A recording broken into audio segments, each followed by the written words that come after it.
యాకోబు పత్రిక 2వ అధ్యాయం 17వ వచనం చదవండి. యాకోబు 2:17. అలాగే విశ్వాసము క్రియలు లేనిదైతే అది ఒంటిగా ఉండి మృతమైనదగును.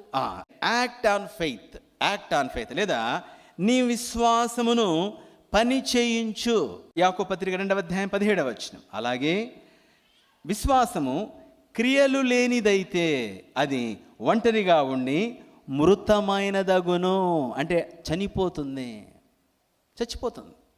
ఒక మాట చెప్తాను, చచ్చిపోయినోడు ఎవడైనా కావచ్చు. 6 అడుగుల 3 అడుగుల 4 అడుగుల, చేతులు ఎంత, గోర్లు ఎంత, కాలు ఎంత, ఎంతైనా కావచ్చు. చచ్చినోడు ఏదైనా చేయగలుగుతాడా? చెప్పండి, గట్టి చెప్పాలి. అందుకోసమే సొలొమోను అన్నాడు, చచ్చిన సింహం కంటే బతికిన కుక్క చాలా మేలు, ఇది ఏదైనా చేయగలుగుతుంది. చచ్చిన సింహం ఏమి చేయలేదు. అలానే నీ విశ్వాసం చచ్చిపోతే, అది చచ్చిందైతే ఏది చేయదు, అంటే ఏ కార్యము ఎప్పటికీ జరగదు. జ్ఞాపకం ఉంచుకోవాలి.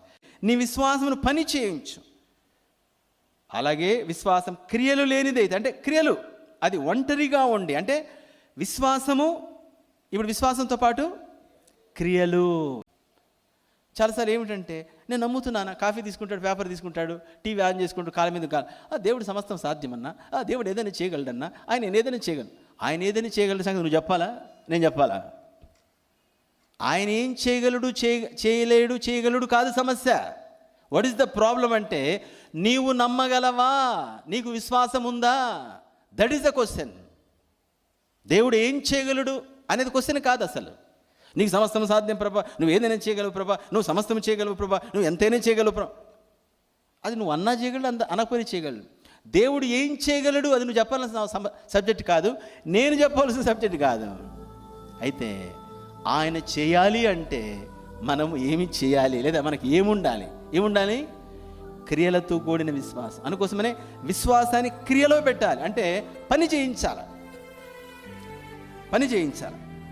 అంటే నువ్వు ఏమైతే చెప్తున్నావో, దేని నమ్ముతున్నావో దాని వైపు పని చేయించాలి. అప్పుడు అది డెడ్ అవ్వకుండా ఉంటుంది, చచ్చిపోకుండా ఉంటుంది.